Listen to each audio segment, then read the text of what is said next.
I don't see myself getting married. But if I do, it's under very, very, very different circumstances. If it all ends, I have to leave with something. I can't waste. It feel like it would have been a waste of my energy and my time. Yeah. It can't just be for love. We are clearly in the commodification of relationships, right? Mm-hmm. I'm just very worried about the cost of that. But like, it's always kind of been like that. We just don't want to admit it. Give me an example of what toxic femininity. Well, it's hard for me because I do not believe in either, right? So I don't think there is toxic masculinity. I don't think there's things that are inherently masculine that are damaging. But you do know but what I think someone would consider toxic masculinity.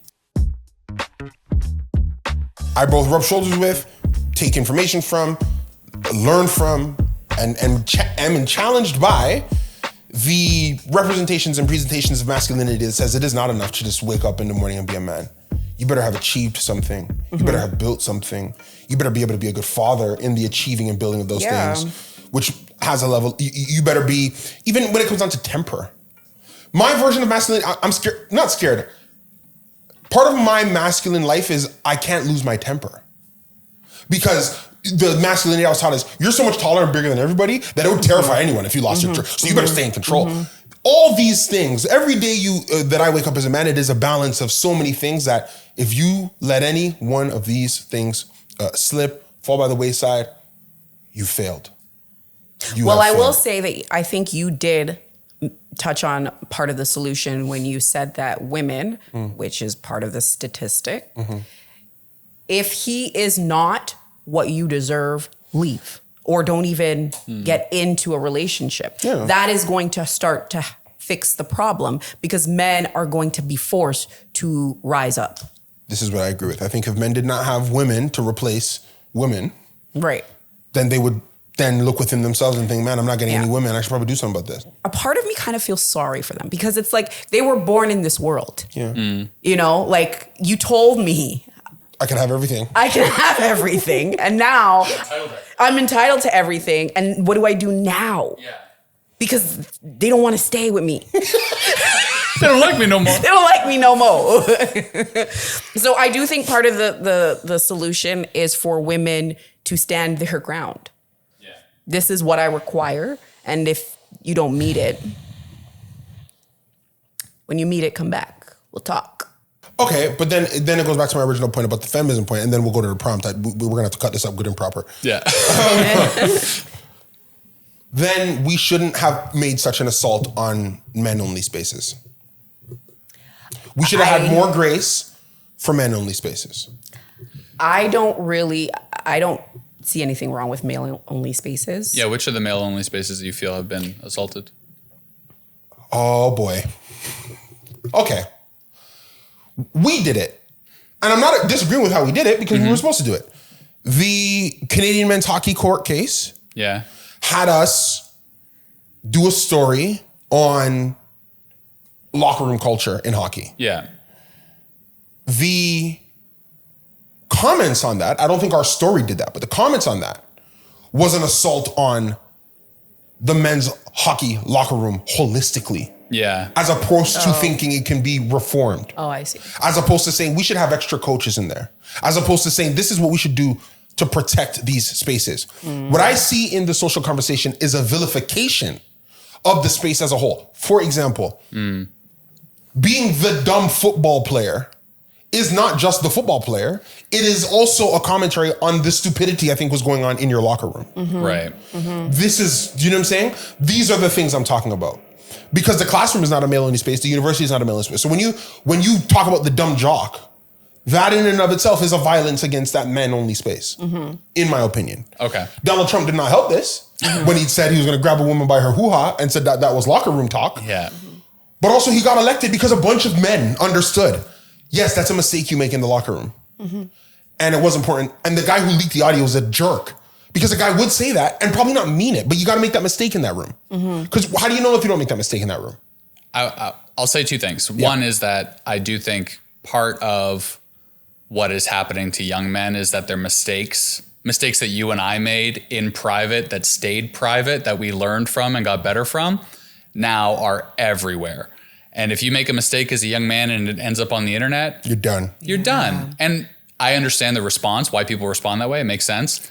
But, you know, it's the same as like any insular group says dumb things about others in that insular group because you understand this is a safe group. We don't mean it. We're just saying dumb stuff. Right. And I think it is very harmful for those things to, like, obviously in a perfect world, they never get said, but it's harmful for them to also be spread everywhere and there be like permanent consequences for those things. And we're making things a bit too linear. Like, do you remember there are locker rooms where it's terrible. Like, even in the locker rooms, we'd hear stories like those guys were messed. Like, you know, when they have women and they're going crazy. But do you remember a couple of years ago, it was like the lacrosse team. Do you remember? And like an entire lacrosse team was accused of raping a girl. And they said, we did not do this.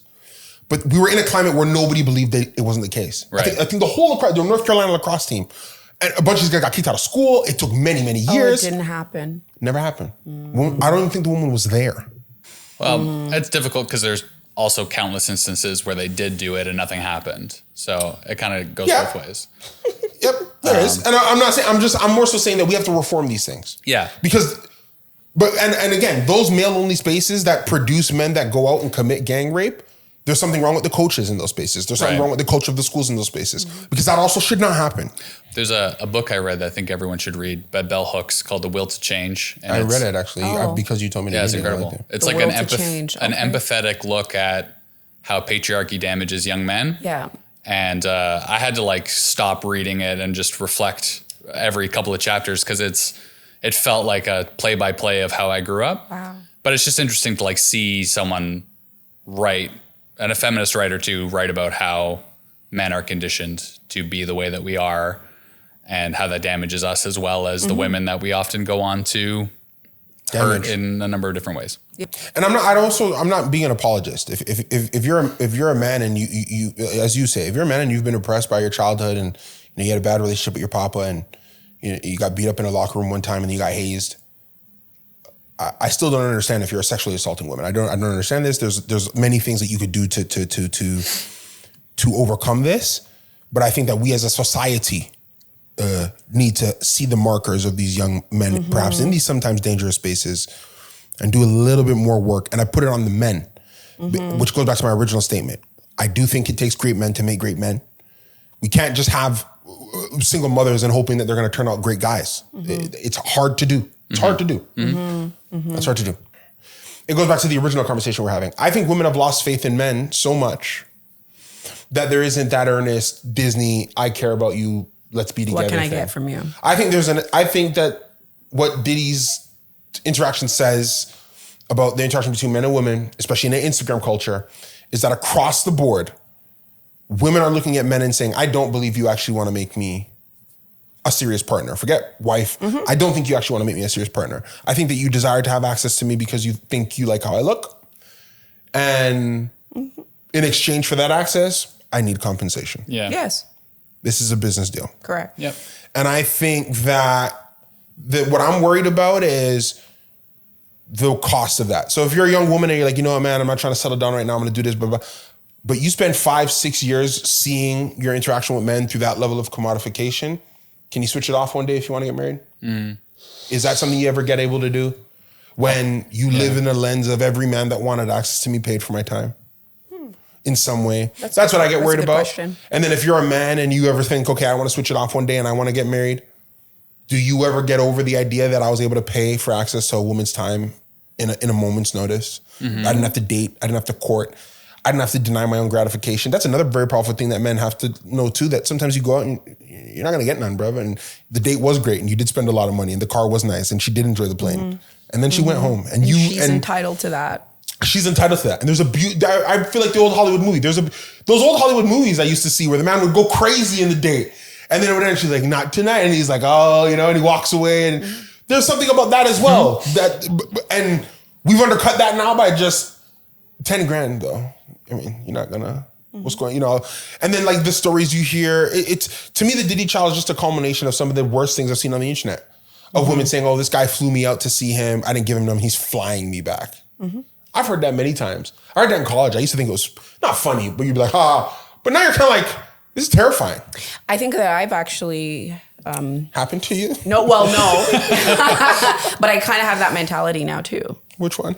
So many mentalities. You said that like you're almost scared of what's gonna happen.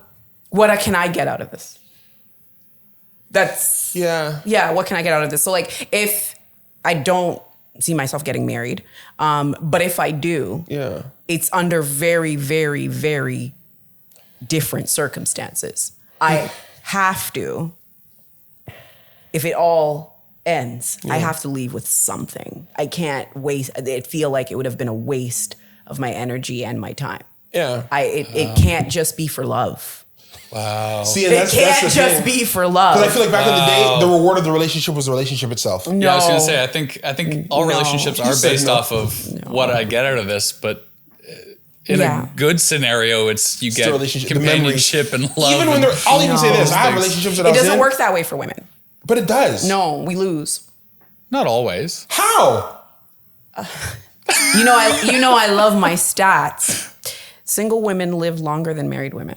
So I literally lose years off my life but I being think, a wife. and I don't want to be. I'm so like I hope I'm not being bad about this. Okay. You might have to cut this. That is a general statistic, right? I think that's because so many women who die in domestic abuse die from their partner. I would argue that a lot of married women are having their lives cut short. Oh, I mean, I think that's an extra percentage that we have to consider. Yeah, maybe. I think women get more out of well, I've said this to you before. Women get more out of dating than men do.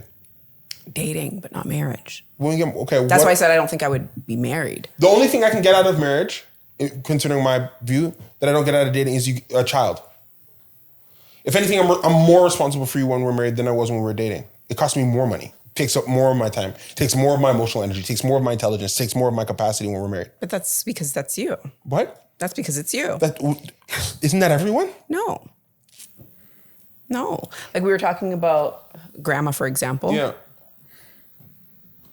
No, okay, so he may not be giving what we think, but I would argue that man is still giving more now that they're married than they were when they were dating. But like any of those women in that generation, they all seem to be giving more. Like I sometimes look at the husbands and be like, man, I want to be a husband. That looks like a really nice life. I think that's over now, though. The courts have made that true. What do you mean? If you're a woman and you get married to a man and he has anything, you get it. But women have things now too, so it's equalization. Yeah.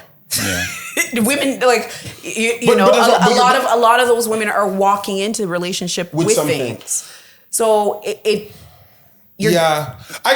don't know. Like, okay, we are clearly in the. You just said it. We are clearly in the commodification of relationships, right? Mm-hmm.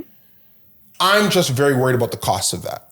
But like, it's always kind of been like that. We just don't want to admit it. So I was in a relationship, right, with someone, and I asked, like, okay, if I was overweight, would you be with me? No. You wouldn't. I'm the same person. I'm the same person. You said those words? Yes, I'm the same person. And I was, let's say, 30 pounds heavier than I am now. Would you have considered being in a relationship with me?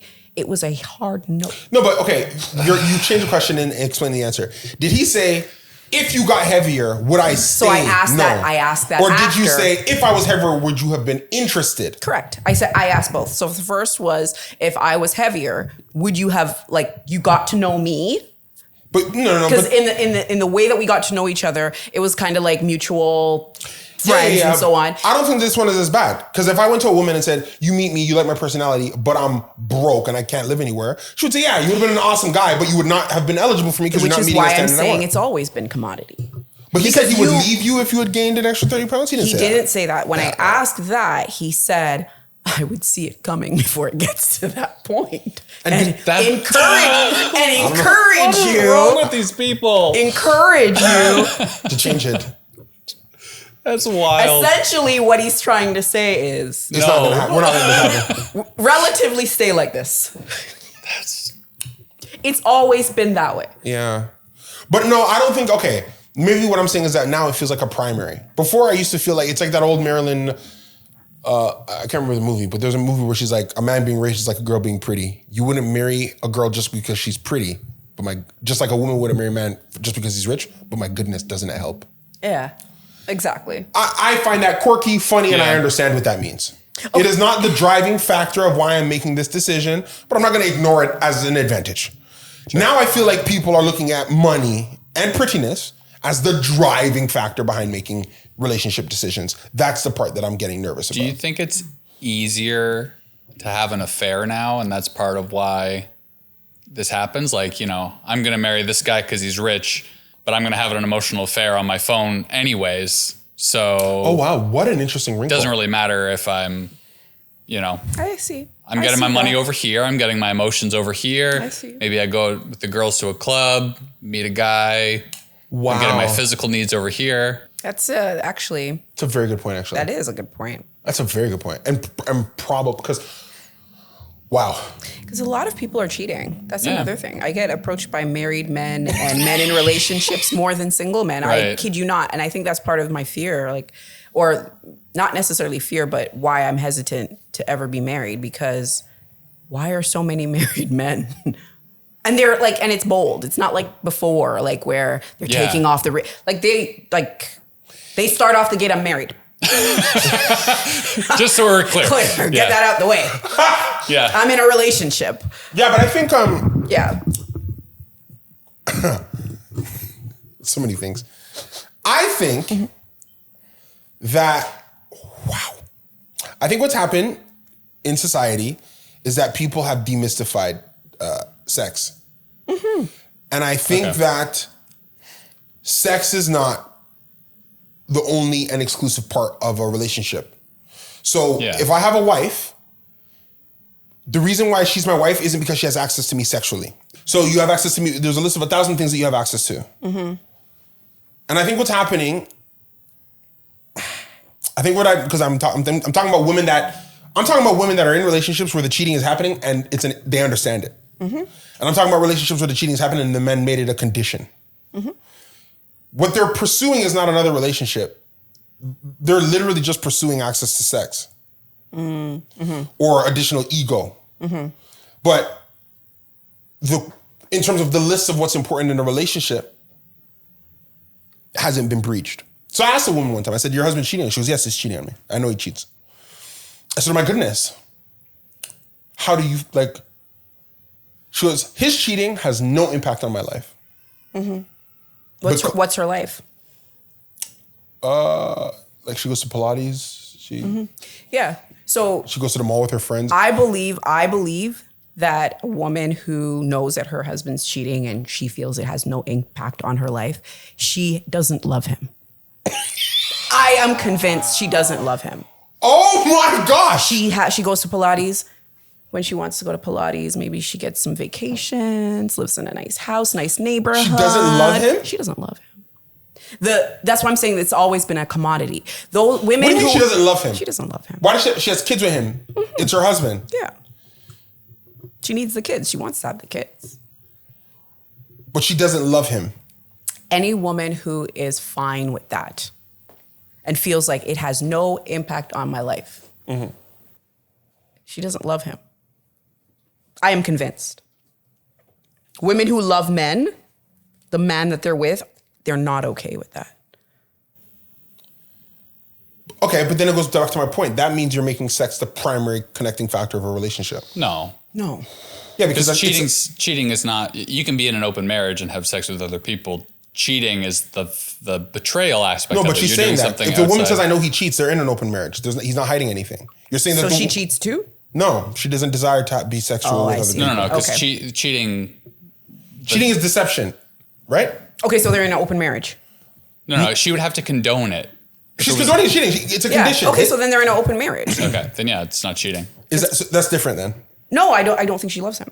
See, that's my point. I know what I'm saying. You think that if the woman lets her husband have access to sex outside of her, she doesn't love him. Why does he need access to sex outside of her? Do they not have sex? Like, I don't understand. Do they not have sex? No. I'm not saying they don't. I'm saying you're then saying that you're making sex the primary connection of the relationship. What I'm saying to you is she likes the lifestyle that she lives more than she likes him. No. Yes. No, because and this is why. But that also suggests that the only women that are in open relationships or marriages are women that are in affluent lifestyles, and that's also not true. Okay, so when I say so love, okay, maybe she loves him. Like, oh my gosh, if he died, she'd cry. That's a terrible thing. I don't want you to die. I love you, but like, she doesn't love him. But that's what we're going back to the list. Like, you're making sex. You're making sex the 100% How does he have sex? Are these prostitutes? I don't understand. No, I didn't ask. You're asking me to ask questions I didn't ask. So here's my thing, right? Okay, he has sex with other women, but there's more that happens. Like, you don't just meet a woman, let's have sex, and then everything's done. I leave. There's communication. There's spending time. There's getting to know each other. Okay. Unless you're with a prostitute or an escort, right? Okay. The other woman is getting something out of this exchange as well. He's probably spending money as well, right? Okay. You don't just, right? So for her to not care about all of that means, in my opinion, she cares about the lifestyle more. That's why she says it doesn't impact her life. If it started to impact her life, she'd care. Because that's what she cares. That's her. And this is where we get back to the commodity, right? More power to her. Do her thing. Because I guess, I say that fair exchange is no robbery. So if your exchange is, I get this life that I love, and he gets to sleep with whomever he wants to sleep with, and it impacts her too, because having sex with multiple people is dangerous, but that's another story. Mm-hmm. Then do it. But I just know that woman doesn't love you like that. This is very, very, very, very, very, very interesting. She doesn't. So this is to any man. Where's the camera? Any man out there and your woman. I know he has other. She don't really check for you like that. She likes the Mercedes, the Pilates class, and her children go to private school. Yeah. But again,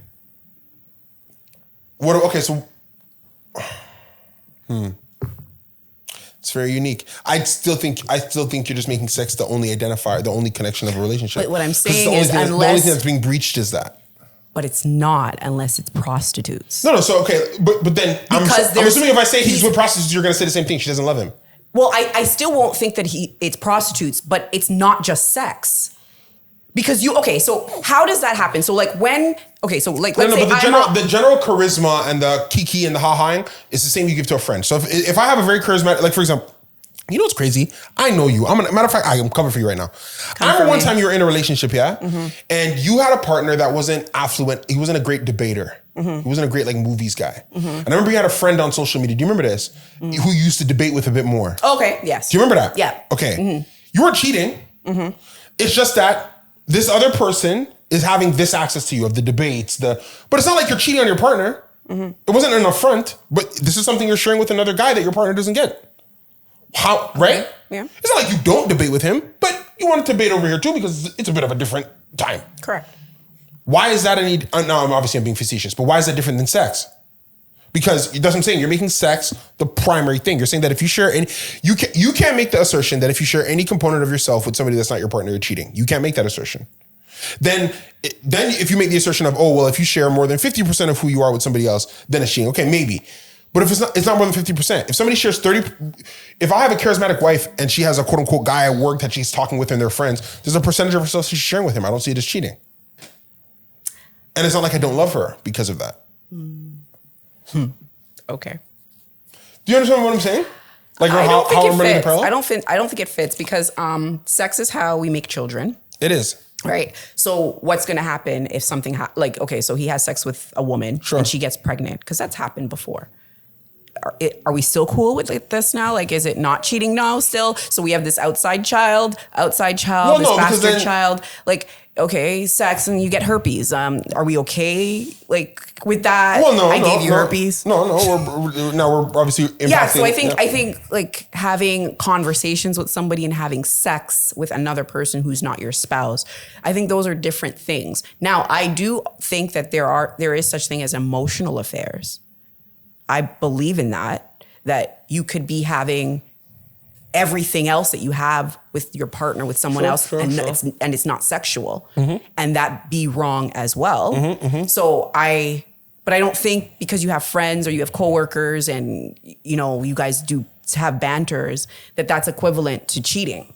No, but I know some women that enjoy hanging out socially with everybody but their partner. They hang out with their partner as a measure of like laborious requirement as opposed to I enjoy this and this was fun. So the only way that I would see this as... And that's not cheating. The only way I would see this as, okay, we're on a level playing field, is if he would have no problem with her having sex with whoever she wants to. But most of the time, that's not the case. So that's my point. Now you're making it about power. So it's not even the idea of it. You're talking about just an even playing field. I'm saying men don't see it that way. Some do, but I understand. Some do. Yeah. Some do. Then I'd be like, okay, this is an open relationship. You guys see things the same way. But most men, if you ask them, okay, if she were to do that, it's the end of the relationship. We're done. That's embarrassing.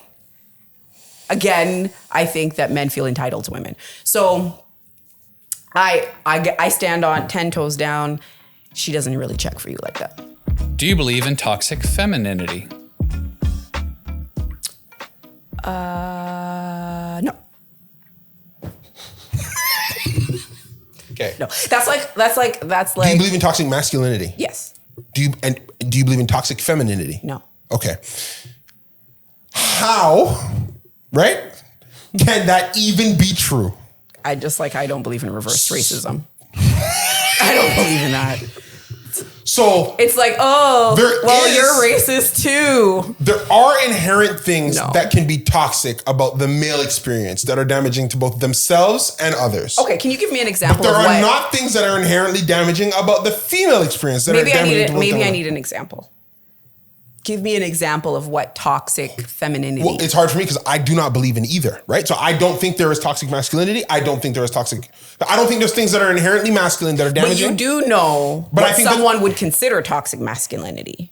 Somebody might consider toxic masculinity like the suppression of emotion. Like the fact that we call it inherently masculine to boys don't cry. Like so do you think it's toxic femininity to be too emotional? Like this is for the sake of the argument. No, right? I do. But like I don't. But then that would be the parallel. So the same way we say, we teach boys don't cry. We teach girls cry. Tell us how you feel. Okay, and so you think that could be too much? Yeah, because I think that the boys don't cry thing could turn into men who suppress their emotions. So again, I don't agree with the masculinity, but I think the same idea of women who call your phone 50 times because you're not answering her, and then she pulls up to your house because you must hear me. I think it's toxic. That's crazy.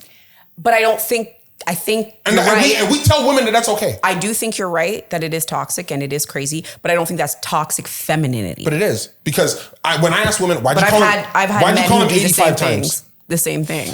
Yeah, they're being effeminate. Maybe. They're being effeminate. Maybe. Right? But when you say to the woman, why are you calling him 50 times? Why are you calling him 50 times? Why'd you do this? I just wanted him to hear what I had to say. Okay. Because you tell women all the time. Tell them how you feel, talk about it. But how does that Again, I do not agree with either term, but what you're saying is scientifically...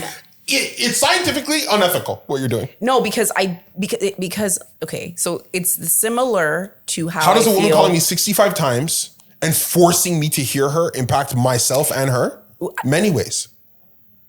So how does that impact you? You can turn off your phone. You can block her. You cannot answer the door. I'm not saying it's right. So when I don't answer the door and she might escalate. When I don't answer the door and now my phone is off, I can't take other phone calls. But I don't know if this is a feminine trait. Stalkers, a lot of men do that too. Yeah, they don't call though. Because it's more likely you're going to be unalived by a man. That's true. So you don't think there's nothing you think, okay, so what is inherently masculine that's toxic then? I'm not really, so I don't know if I am really, I think I'm on the fence with the toxic masculinity thing. Sure. I can see it, but I can also see arguments where people are like, how is that? It's not necessarily a toxic masculinity. The person just needs, like you said, to be redirected. So I don't know if I have a real hard position on that, but I definitely don't think there's toxic femininity. Just because I was curious, I Googled it. So there is a definition for toxic femininity, and I think it's going to make Travell mad. Basically, toxic femininity refers to women restricting their behavior in order to fit stereotypically feminine traits that men find pleasing. Oh, well, that changes things. It's supposed to be like an internalized form of misogyny for women. I see. What part of the internet are you finding this nonsense from? This is on Healthline. Oh. So toxic femininity is women yes, I believe in toxic femininity. That's not what I meant to. And you know that that's not what women. That's why I said it would make you mad. Based on that definition, yes. I do. And do you guys see what I'm talking about with, again, and this is what I'm talking about. There is a subtextual vilification of the male being that exists insofar as the very definition of a term. You think it's unjustified? Do I think that the vilification of the male being is unjustified? Like, where does it come from? I think the vilification of the male being is just as unjustified as the vilification of whiteness. How are either of those things unjustified? Again, acknowledging historical crimes and vilification to me are different. Okay. Mm-hmm. I think when you vilify, and I say this all the time in spaces where we have multiple conversations.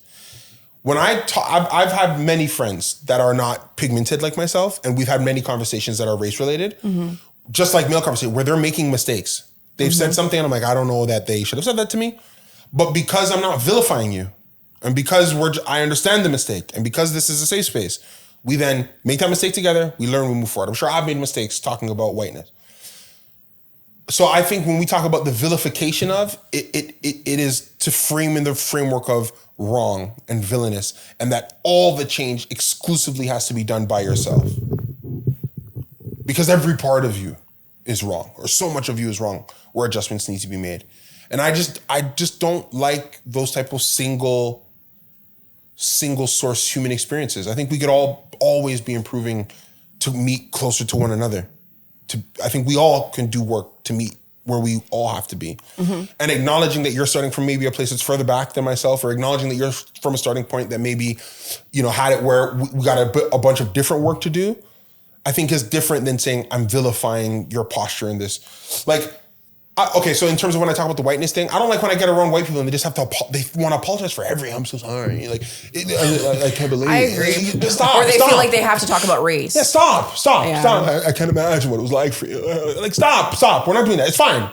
I know that you did not do that. I can tell by the way you're handling it that you probably wouldn't do that. Right. Now, granted, rewind the clock, history, and put you, a white person, back in the antebellum South. I also don't think you would have been a freedom fighter either. But I'm not using that to make me mad at you. Same thing with other men. For everything I am, now granted I'm black, so maybe not. For everything I was as a man, if you put me in the 60s, I might not have been great. Because cultural norms in society pushes you in a direction, right? I'm not necessarily saying I would have been fantastic. But with what we know now, let's just build the world we want. But if we keep malazing in the crimes of the past, we do not do the work of creating our future. The only thing is that it's not in the past. Speaking of this toxic masculinity, it's not in the past. Yeah.